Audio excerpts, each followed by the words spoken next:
ఎప్పుడో చాలా కాలం క్రితం పచ్చని తోటలు, రద్దీ బజార్లు, అందమైన రాజభవనాలతో ప్రసిద్ధి చెందిన ఒక గొప్ప రాజ్యం ఉండేది. ఆ రాజ్యానికి విక్రమసేనుడు అనే రాజు పాలకుడు. ఆయన ధైర్యవంతుడు, న్యాయపరుడు. కాని ఒక విషయం మాత్రం అందరికీ తెలుసు: రాజు తన మంత్రివర్గంలో ఉండే మంత్రి ధీరవర్మపై ఎంతో నమ్మకం పెట్టుకునేవాడు. ధీరవర్మ కేవలం మంత్రి మాత్రమే కాదు, రాజుకు స్నేహితుడు, మార్గదర్శి కూడా. రాజ్యంలో ఎలాంటి సమస్య వచ్చినా ధీరవర్మ తన తెలివితో పరిష్కారం చూపేవాడు. ఒకసారి 2 గ్రామాల మధ్య నీటి గొడవ వచ్చింది. ప్రజలు ఒకరిపై ఒకరు కోపంతో ఉన్నారు. రాజు కూడా ఆ సమస్యను ఎలా పరిష్కరించాలో ఆలోచించలేకపోయాడు. అప్పుడు ధీరవర్మ 2 గ్రామాల మధ్య ఒక పెద్ద చెరువు తవ్వించి నీటిని సమానంగా పంచే విధానం రూపొందించాడు. ఆ రోజు నుండి ప్రజలు అతన్ని మరింత గౌరవించడం మొదలుపెట్టారు. కాని అందరూ ఆనందించలేదు. ఆ స్థానంలో ఉన్న కొంతమంది అధికారులు ధీరవర్మపై అసూయపడసాగారు. రాజు ఎప్పుడూ ధీరవర్మ మాటే వింటాడు, మనల్ని ఎప్పుడూ పట్టించుకోవడం లేదు. ఇలా అయితే మన గొప్పతనాన్ని మనం ఎప్పుడు నిరూపించుకోగలం? ముందు ఏదో ఒకరోజు మనం ధీరవర్మ గర్వాన్ని తగ్గించే పని చేయాలి. అప్పుడే రాజుగారి చూపులని మనవైపు తిప్పుకోవచ్చు అని వాళ్లు ఒకరితో ఒకరు మాట్లాడుకునేవారు. మంత్రి ధీరవర్మకు ఆదిత్య అనే ఒక కొడుకు ఉండేవాడు. అతను చాలా ప్రశాంతంగా ఉండేవాడు. ఎక్కువగా మాట్లాడేవాడు కాదు. సాధారణ దుస్తుల్లో తిరుగుతూ ప్రజలతో కలిసిపోతూ ఉండేవాడు. అతన్ని చూసి చాలామంది ఇలా అనుకునేవారు: ఇంత గొప్ప మంత్రికి ఇంత సాధారణమైన కొడుకా? ఇతనికి తండ్రి తెలివిలో 10% తెలివి కూడా లేదనుకుంటా. కాని ఆదిత్య వాళ్ల మాటలను పట్టించుకోకుండా ఎప్పుడూ నవ్వుతూ తన పని చూసుకునేవాడు. ప్రతిరోజూ ఉదయం రాజు ప్రజలను కలవడానికి బజారుకు వెళ్లేవాడు.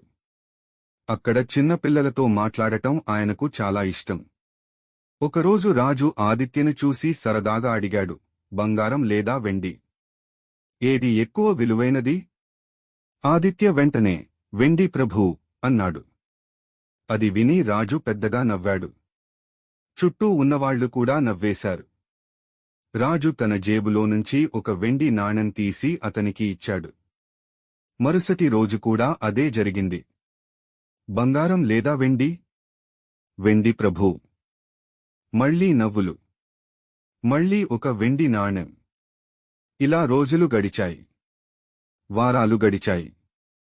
నెలలు గడిచాయి. ప్రతిరోజూ రాజుగారి దగ్గర నుండి ఒక వెండి నాణెం తీసుకుని నవ్వుకుంటూ వెళ్లేవాడు ఆదిత్య.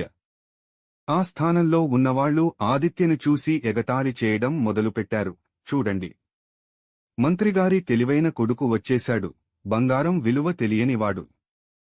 అందరూ నవ్వేవారు. ఈ వార్తలు చివరకు ధీరవర్మ చెవికి చేరాయి.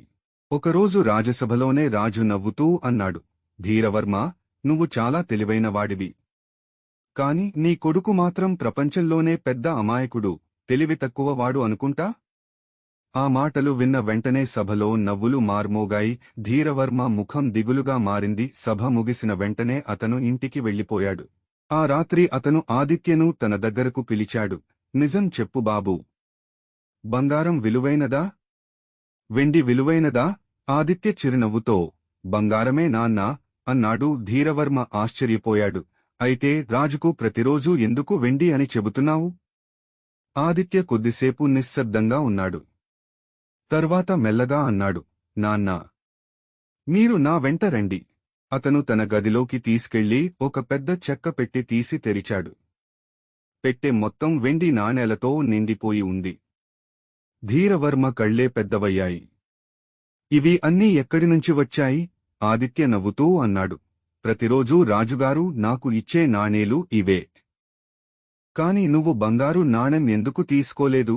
ఆదిత్య మెల్లగా సమాధానమిచ్చాడు: నాన్నా, నేను ఒకరోజు బంగారు నాణెం తీసుకుంటే రాజుకు నేను తెలివైనవాడినని తెలుస్తుంది. అప్పుడు ఈ ఆట ఆగిపోతుంది. నాకు ఒక్క బంగారు నాణెం మాత్రమే వస్తుంది. కాని నేను వెండి నాణెం తీసుకుంటూ ఉంటే రాజు ప్రతిరోజూ నవ్వుతూ నాకు మరో వెండి నాణెం ఇస్తారు. ఒకే ఒక్క బంగారు నాణెం కంటే ప్రతిరోజూ వచ్చే వెండి నాణేలు ఎక్కువ లాభం కాదా? ధీరవర్మ కొద్దిసేపు ఏమీ మాట్లాడలేకపోయాడు. తన కొడుకుని చూసి అతని కళ్లలో గర్వం కనిపించింది. ప్రజలు నిన్ను అమాయకుడని అనుకుంటున్నారు, కానీ నువ్వు వాళ్లందరికంటే తెలివైన వాడివి అన్నాడు. ఆ రోజు తర్వాత ధీరవర్మ మనసులో ఒక గొప్ప పాఠం స్థిరపడింది. తెలివి అంటే ఎప్పుడూ పెద్దగా మాట్లాడటం కాదు, అందరికీ మన తెలివిని నిరూపించుకోవడం కాదు. కొన్నిసార్లు నిజమైన తెలివి అంటే ఎప్పుడు మౌనంగా ఉండాలో తెలుసుకోవడం. రోజులు గడిచాయి. ఒకరోజు రాజు మళ్లీ ఆదిత్యను పిలిచాడు. నువ్వు నిజంగానే వెండినే ఎక్కువ విలువైనదని అనుకుంటున్నావా? ఈసారి ఆదిత్య రాజును చూసి నవ్వాడు. ప్రభూ, కొన్నిసార్లు మనకు విలువైనది ఏదో ఇతరులకు అర్థం కాదు. రాజు ఒక్కసారిగా ఆలోచనలో పడ్డాడు. ఆ మాట అతని హృదయాన్ని తాకింది. ఆ రాత్రి రాజు చాలాసేపు ఆలోచించాడు. అతను నిజంగా అమాయకుడా? లేక నేను చూడలేని తెలివి అతనిలో ఉందా? మరుసటి రోజు రాజు మళ్లీ ఆదిత్యను పిలిచాడు. ఈసారి అతని ముందు ఒక బంగారు నాణెం, ఒక వెండి నాణెం కాదు, ఒక చిన్న బంగారు సంచి, ఒక చిన్న వెండి సంచి ఉంచాడు. ఇప్పుడు ఏది తీసుకుంటావు? అందరూ ఆసక్తిగా చూస్తున్నారు. ఆదిత్య కాసేపు ఆలోచించి మళ్లీ వెండి సంచినే తీసుకున్నాడు. సభలో మళ్లీ నవ్వులు వినిపించాయి, కాని ఈసారి రాజు మాత్రం నవ్వలేదు. అతను ఆదిత్యను గమనిస్తున్నాడు. ఆదిత్య ప్రశాంతంగా నమస్కరించి వెళ్లిపోయాడు. అప్పుడు రాజు ఒక్కసారిగా అర్థం చేసుకున్నాడు, ఇతను అమాయకుడు కాదు, దీర్ఘకాల లాభం అంటే ఏమిటో తెలిసినవాడు. రాజు వెంటనే ధీరవర్మను పిలిచి అన్నాడు, నీ కొడుకు నాకు ఒక గొప్ప పాఠం నేర్పాడు. చాలామంది వెంటనే వచ్చే లాభం కోసం పరుగెత్తుతారు. కాని నిజమైన జ్ఞానం సహనంలో ఉంటుంది. ఆ రోజు తర్వాత రాజు ఆదిత్యను కూడా గౌరవించడం ప్రారంభించాడు. ఆ స్థానంలోని వాళ్లు ఇక అతన్ని ఎగతాళి చేయలేదు. కాని ఆదిత్య మాత్రం మారలేదు. అతను ఇంకా సాధారణంగానే జీవించాడు. ప్రశాంతంగానే నవ్వాడు. ఎందుకంటే అతనికి ఒక విషయం తెలుసు, ప్రపంచం మీ గురించి ఏమనుకుంటుందో కంటే మీరు ఎందుకు ఆ పని చేస్తున్నారో మీకు తెలుసుండటం ముఖ్యం.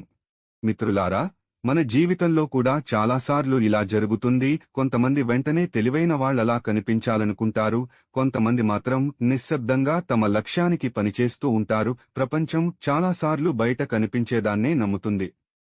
కానీ నిజమైన జ్ఞానం లోతులో ఉంటుంది. కాబట్టి మీరు చేస్తున్న పని సరైనదని మీ హృదయానికి తెలుసు అయితే ప్రపంచం మిమ్మల్ని అర్థం చేసుకోకపోయినా బాధపడకండి. ఎందుకంటే కొన్నిసార్లు మిమ్మల్ని పిచ్చివాడని పిలిచేవాళ్లే తర్వాత మీ తెలివిని ప్రశంసిస్తారు. సహనంతో ఉండండి, వినయంతో ఉండండి, ముందు చూపుతో ఆలోచించండి, అప్పుడు విజయం మీ వెంట నడుస్తుంది. కొందరు వ్యక్తులు చిన్న పని చేసినా గొప్పగా ప్రదర్శించుకుంటారు, మరికొందరు ఎటువంటి ఆడంబరం లేకుండా గొప్ప పనులు చేస్తారు అనేది మీరు గమనించే ఉంటారు. మీరు చేస్తున్న పని సరైనదని మీకు తెలిసినప్పుడు మిమ్మల్ని ఎవరైనా పిచ్చివాడని లేదా తెలివి తక్కువవాడని అంటే పర్వాలేదు. ప్రపంచం తరచుగా అర్థం చేసుకోలేని వారిని పిచ్చివారని పిలుస్తుంది. కాబట్టి మీరు ఈ కథను మరికొంతమందితో పంచుకోవాలనుకుంటే దయచేసి ఈ వీడియోను లైక్ చేయండి.